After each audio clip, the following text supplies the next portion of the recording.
레위기 15장 13절부터 15절까지 우리 한 목소리로 같이 읽겠습니다. 시작. 유출병이 있는 자는 그의 유출이 깨끗해지거든 그가 정결하게 되기 위하여 이레를 센 후에 옷을 빨고 흐르는 물에 그의 몸을 씻을 것이라. 그러면 그가 정하리니 여덟째 날에 산 비둘기 2마리나 집비둘기 새끼 2마리를 자기를 위하여 가져다가 평화문 여호와 앞에로 가서 제사장에게 줄 것이요 제사장은 그 한 마리는 속죄제로 다른 한 마리는 번제로 드려 그의 유출병으로 말미암아 여호와 앞에서 속죄할지니라. 아멘.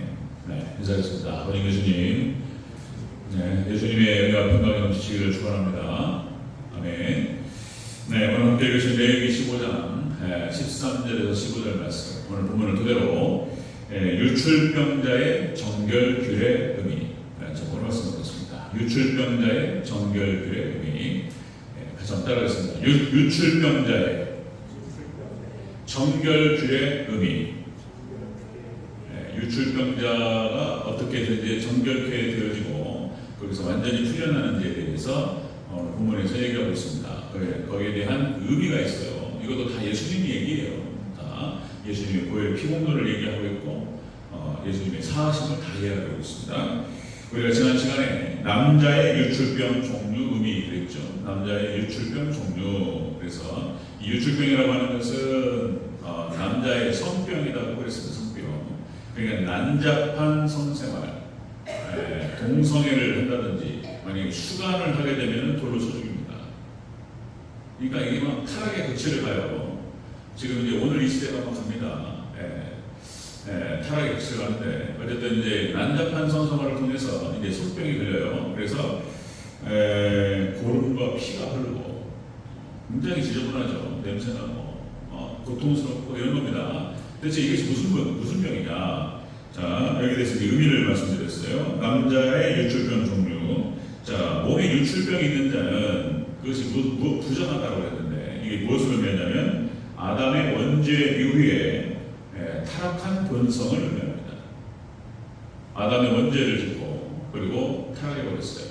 그래서 사람은 성악설 그렇게 해서 태어나면서부터 죄인으로 태어나는 거예요.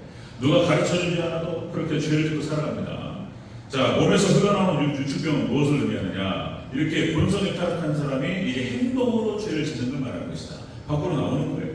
유출병. 몸 밖으로 나오는 유출병. 자, 행위로 짓는 죄를 의미하며 흘러나오는 것이 막혔다. 막혔다라고 하는 것은 마음으로 짓는 죄를 말하는 것이다. 이렇게 말씀드렸어요. 자, 오늘 이 유출병, 남자 유출병이 정결케 되는 그 규례가 있다. 이제 어떻게 정결케 되느냐? 나병의 정결 규례와 동일합니다. 나병의 정결 규례 동일해요. 같이 한번 살펴보도록 하겠습니다.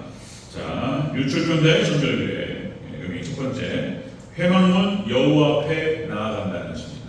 첫 번째, 정결 규례가 회막문 여호와 앞에 나아가라. 자, 14절을 다시 한번 읽겠습니다. 14절 시작. 여덟째 날에 산 비둘기 2마리나 집비둘기 새끼 2마리를 자기를 위하여 가져다가 회막문 여호와 앞으로 가서 제사장에게 줄 것이요. 아멘. 자, 유출병을 정결케 하는 규례의 첫 번째는 회막문 여호와 앞으로 나아가라. 회막문 여호와 앞으로 나아가라. 이게 무슨 말이냐면, 자, 교회를 통해서 예수님께 나아가라. 그런 뜻이에요. 같은 말이에요, 이게. 자, 교회를 통해서 예수님께 나아가라. 그러니까 교회가 아니면 안 되는 거예요. 하나님께 말씀하시는 거예요. 교회를 통해서 예수님 만나는 거예요. 교회를 다니지 않고 예수님 믿는다고 말하는 건 말도 안 되는 얘기예요. 무교회주자들 얘기 있고 그러는데 쓸데없는 얘기입니다. 교회가 아니면은 예수님 만날 수가 없어요. 교회를 통해서 예수님께 나아가라 이런 뜻이에요. 여기서 회막이라고 하는 것과 성막이라고 하는 것이 무엇이냐? 회막과 성막이라고 하는 것은 같은 거예요.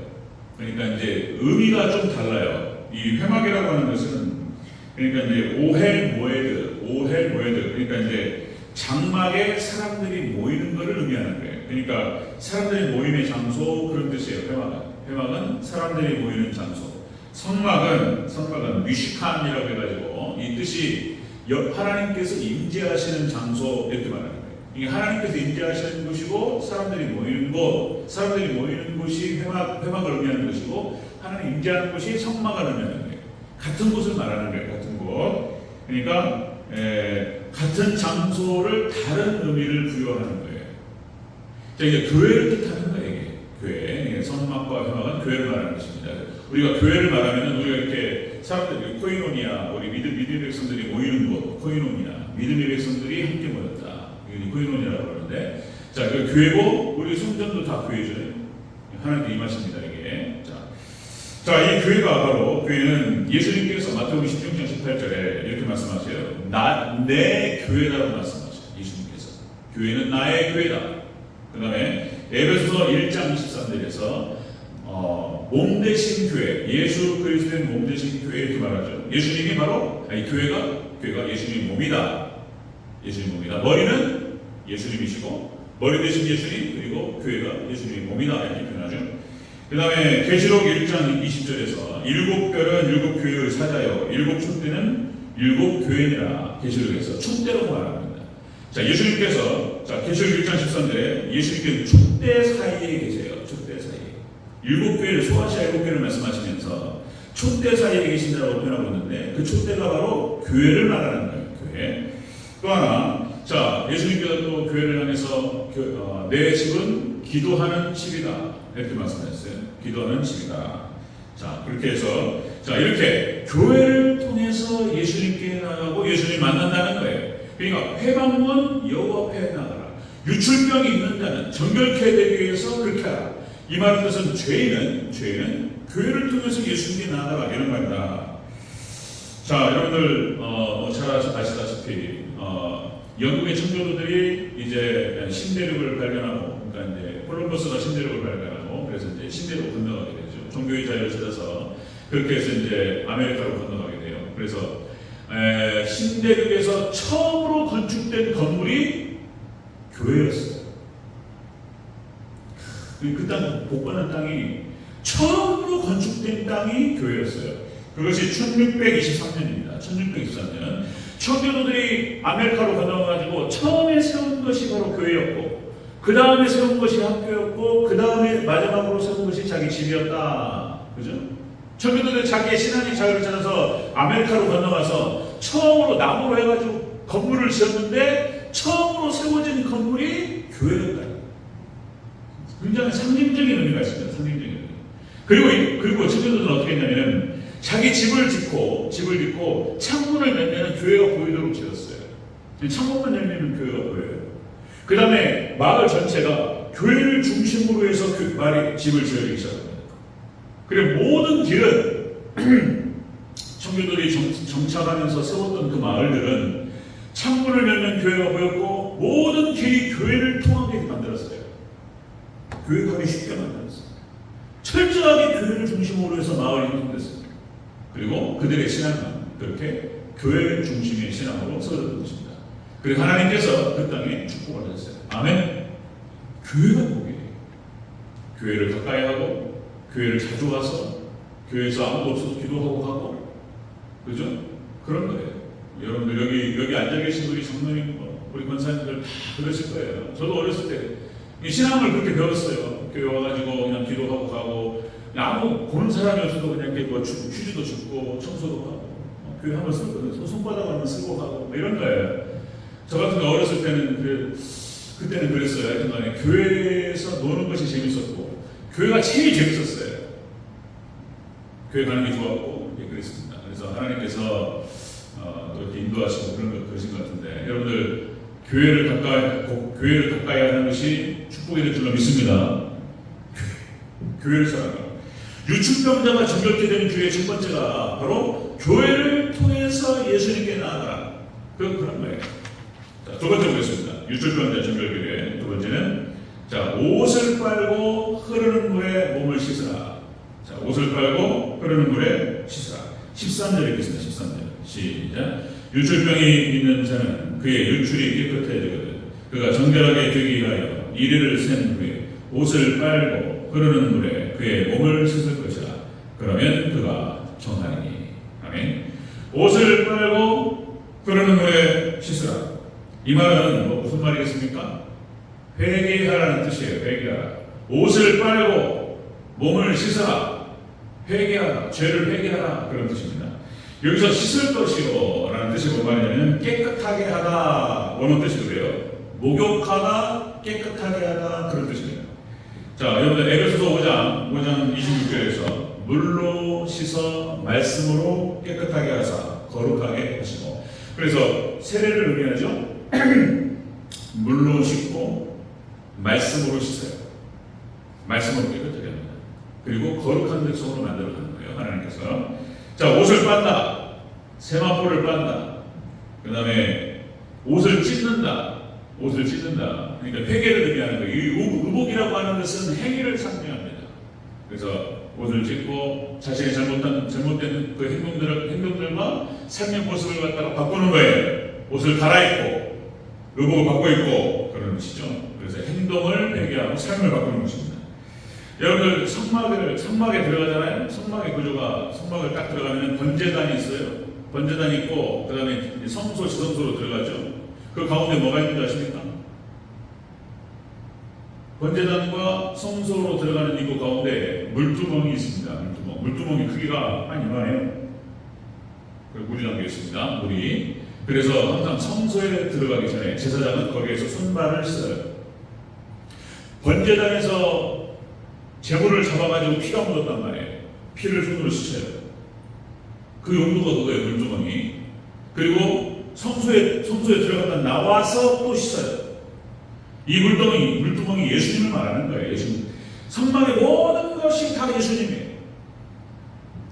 다 예수님이에요. 물두멍 예수님을 상징합니다. 이 물두멍은 이것을 예표해요. 그러니까 무한한 용서. 물두멍 자체가 무한한 용서를 표정하고 성결, 그 다음에 변화, 헌신, 이것을 의미합니다. 물두멍에 거기서 손을 씻고 죄를 씻는 것을 의미해요. 여러분, 우리는 항상, 여러분들 유출병 정결교회, 우리는 항상 하나님 앞에 나와서 교회를 통해서 예수님께 나오고 항상 회개해야 될 줄로 믿습니다. 회개시다. 늘 항상. 자, 여러분 다시요. 신약성경에서 가장 중요한 선포가 뭐냐면, 신약성경에 딱 들어와서 가장 중요한 선포는 역시 세례 요한부터 시작했지만 예수님의 선포죠. 예수님의 마태복음 4장 17절 회개하라 천국이 가까웠느니라. 예수님의 첫 번째 선포가 회개하라. 그 다음에 여러분들 사도행전이 시작될 때 오순절날 성령께서 내려오시고 베드로의 복음과 말씀이 선포된 다음에 사람들이 어찌할 거라고 하는 바람들이 나타나니까 그 다음에 딱 나타났던 선포가 회개하라. 그 다음에 계시록 말씀, 계시록 22장 14절. 계시록 성경의 신약 성경의 끝이고 요한계시록이 끝이라고 말할 수 있는 계시록 22장 14절에서 결국은 회개하라. 그런 거예요. 회개하라. 자, 또다시 한번 강조 말씀드리면, 그런데 그러니까 구원파가 이게 안 된단 말이에요. 이게. 그래서 이단이 되는 거예요. 하나님의 주권이 있고 인간의 책임이 있다고 했어요. 성경이 그런 구조로 되어 있습니다. 그래서 하나님의 절대 주권이 100%다. 인간의 책임이 100%다. 그리고 온전한 되게 된다. 이것을 이해가 안 되는 거예요. 이게. 접수가 안 되는 거예요. 그래서 하나님의 절대 주권을 얘기해요. 우리의 구원은 하나님이 하십니다. 맞는 말이에요. 그게 틀린 말은 아닌데 반쪽짜리다. 자기 책임은 없는 거예요. 그래서 회개를 부정하는 거예요. 회개를 부정하고 그 다음에 순종을 부정하는 거예요. 그리고는 순종을 얘기하고 회개를 얘기하면 뭐라고 하냐면 율법주의라고 공격한단 말이에요. 뭘 몰라서 하는 거예요. 그러니까 구원파가 이단이 되는 이유가 바로 그것입니다. 이렇게 많이 회개하라는 말이 많은데 성경 안에 레위기서부터 해가지고 성경 전체가 회개인데 회개를 부르려고 해요. 있을 수 없어요. 회개를 얘기하고 순종을 얘기하면 율법주의라고 얘기하고 복음에서 벗어났다고 얘기하고 이상한 얘기하는 것입니다. 아니에요. 자, 여러분들 다시 말씀드리면 구약 성경의 율법 안에는 복음이 흘러요. 예수님의 대속죄가 흐릅니다. 율법 안에는 복음이 흐르고 그리고 신약 성경에 내려와서 복음 안에 율법이 또 있는 거예요. 같이 있는 겁니다. 자, 유출병자의 정결 규례는 바로 그것이다. 바로 교회를 통해서 회막을 통해서 여호와 앞에 나아가고 교회를 통해서 예수님께 나가고 그리고 회개하는 것입니다. 회개, 시스라. 세 번째 보겠습니다. 세 번째 유출병자 진멸교회. 세 번째는 자 속죄제와 번제로 속죄합니다. 자 15절을 다시 한번 보겠습니다. 15절 시작. 제사장은 그 한 마리는 속죄제로 다른 한 마리는 번제로 드려 그의 유출병으로 말미암아 여호와 앞에서 속죄할지니라. 그죠? 그러니까 비둘기, 산비둘기 두 마리를 가져가지. 그래서 이제 한 마리는 속죄제로 다른 한 마리는 번제로 드립니다. 자, 이 말은 무슨 말이냐? 역시 유출병이 정결되려면 역시 예수님의 보혈의 피로 씻는 거예요. 계속 예수님 피예요. 예수님의 대속하심과 그러니까 비둘기를 잡아서 그거를 대속하는 거예요. 죄를. 이 비둘기는 예수님을 또 상징하는 거예요. 죄는. 그래서 이걸 잡아서 그 피를 적시는 거예요. 그러니까 보혈의 피를 역시 예수님의 보혈의 피를 상징하는 것입니다. 그래서 속죄할지니라 이렇게 표현하고 있는데 이 속죄라고 하는 것은 덮다는 뜻이에요. 원어 뜻이. 그래서 속죄할지니라 속죄한다. 덮다, 보상하다, 그리고 제거하다 이런 뜻을 썼어요. 그러니까 그 유출병자의 모든 성병과 잘못된 죄악들을 이렇게 그 피로 덮어요. 피로 씻어요. 피로 제거해요. 그런 뜻을 갖고 있어요. 역시 유월절 어린 양을 다시 한번 여기서 보여주고 있습니다. 유월절 어린 양 희생양을 잡아서 문인방과 문설주에다 발라요. 그래서 우리 죄인을 예수님께서 예수님 피로 적시고 우리를 발라요. 그래서 하나님께서는 죽음의 사자가 애굽 땅을 지나갈 때에 하나님께서 이제 싹 죽이는 거예요. 심판하실 때 그 피만 보고 넘어가는 거예요. 피는 패스오버, 그죠? 그러니까 우리를 예수님이 피로 적시고 그러면 하나님 심판하실 때 예수님이 피만 보는 거예요. 피만. 그리고 거기는 심판 대상이 아닙니다. 여러분들 오직 예수 그리스도의 보혈의 피 능력밖에 없는 줄로 믿습니다. 예수님의 피만 보혈의 공로만 의지하시기를 주 여러분으로 축원합니다. 피예요. 피밖에 없어요. 자, 예수님께서 요한복음 19장 30절 내가 다 이뤘다라고 말씀하셨어요. 가상칠언 십자가에서 7번 말씀하셨는데 그 중에 내가 다 이뤘다라고 말씀하신 것이 다른 표현은 어떤 표현이냐면 그것이 테텔레스타이 그러니까 원어 뜻이 지불하다는 뜻이에요. 내가 다 이뤘다라고 하는 뜻이 내가 다 지불했다. 모든 인류의 죄값을 하나님이신 예수님께서 다 지불했다 이런 뜻입니다. 그러니까 대신 죄값을 지불하시고 사람들이 죄상을 받을 수 있는 길을 열어놓으셨다. 그렇죠? 대속의 대속, 예수님이 대속하셨습니다. 디모데전서 5장 2장 6절 그가 모든 사람을 위하여 자기를 대속물로 주셨으니 기약이 이르러 주신 증거니라. 예수님께서 자신을 대속물로 주셨어요. 베드로전서 1장 18절 너희가 알거니와 너희 조상이 물려준 헛된 행실에서 대속함을 받은 것은 금이나 은같이 은이나 금같이 없어질 것으로 된 것이 아니요 오직 흠없고 점없는 어린 양 같은 그리스도의 보배로운 피로 된 것이다. 아멘.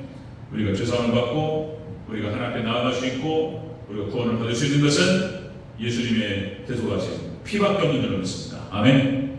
그걸 계속 얘기하는 거예요. 계속 얘기해요. 자, 그래서 우리의 신앙이라고 하는 것은 우리의 신앙의 본질을 또 강조합니다. 항상 강조해도 지나치지 않아요. 우리의 신앙의 본질은 삼위일체 하나님이에요.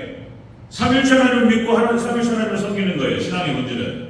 그리고 십자가예요. 십자가. 우리의 신앙의 본질은. 그리고 신앙의 본질이 삼위일체 하나님을 섬기는 것이고 십자가를 지는 거예요. 신앙의 삶이 바로 우리의 십자가를 지고 예수님 따르는 거예요. 예수님 십자가 지신 것을 바라보면서 우리 십자가를 지고 주님을 따라가는 거예요. 이것이 신앙의 삶이에요. 이렇게 수요일날 예배드리는 것. 그렇죠? 네. 우리 법정장도 마찬가지시고 일거리를 더 만들 수 있잖아요. 근데 끊는 건 한번 끊어. 그리고 직접 갔다 와서 피곤하잖아요. 피곤하실 때 우리 박영수 권사님, 우리 고정 권사님이 나와서 예배 이 자리에 앉아 계셔서 또 참 귀하고 하나님의 축복이 있을 줄을 믿습니다. 아멘. 있어요. 이 다 십자가예요. 예배를 드리는 것, 그리고 말씀을 또 순종하는 것, 내 주를 가까이 하게 하는 십자가 진 같은 고생이라. 내 평생 소원은 뭐죠? 내 일생 소원은 늘 찬송하면서 주께 더 나가기 원합니다. 아멘. 그 고백이 참된 우리의 고백이 되기를 주의 이름으로 축원합니다. 내 주를 가까이 하게 하는 신앙의 삶이라고 하는 것은 그래서 좁은 길을 걸어가는 거예요. 십자가예요. 좁은 길이고 외로운 길이에요. 잘 안 찾아요, 사람들이. 멸망으로 가는 게 넓어요. 넓고 좋아요. 다 걸어가요. 신앙의 길은 좁고 가시밭길이고 험합니다. 외롭고 고난의 길이고, 근데 그 길이 영생의 길, 구원의 길인 줄로 믿습니다. 아멘. 예수님 하신 말씀이에요. 신앙의 축복. 그래서 이렇게 십자가를 지고 주님을 따라가는 자에게 이 신앙의 삶의 신앙의 본질, 신앙의 삶이죠. 신앙의 열매는, 신앙의 축복은 천국인 거예요. 천국. 그리고 천국 가고 이 땅에서는 예수님의 은혜와 평강이 넘칠 줄로 믿습니다. 이 축복이 있으시길 주의 이름으로 축원합니다. 유출병자의 정결 규례에서 또 예수님 얘기하는 거예요. 근데 이 예수님 얘기는 아무리 들어도 별로 싶지 않아요. 뭐 다 아는 얘기인데 그렇게 은혜가 되고 이런 거예요. 자, 유출병자의 정결 규례의 의미는 바로 그것입니다. 자, 회막문을 통해서 여호와께로 나아가라. 이 말은 교회를 통해서 예수님께로 나아가라. 그 다음에 옷을 빨고 흐르는 물에 씻으라. 이 말은 회개하라. 그런 뜻이고요. 그 다음에 속죄자와 번제를 통해서 속죄하라. 예수님의 보혈의 피공로를 통해서 죄사함을 하는 것입니다. 그래서 여러분들 예수님만 의지하시고 예수님의 피공로만 의지하시고 예수님 피 항상 찬양하시고 그렇게 하나님만 경배하고 예배하는 예수님만 경배하고 예배하는 저희들 되시기를 축원합니다. 아멘. 기도하겠습니다.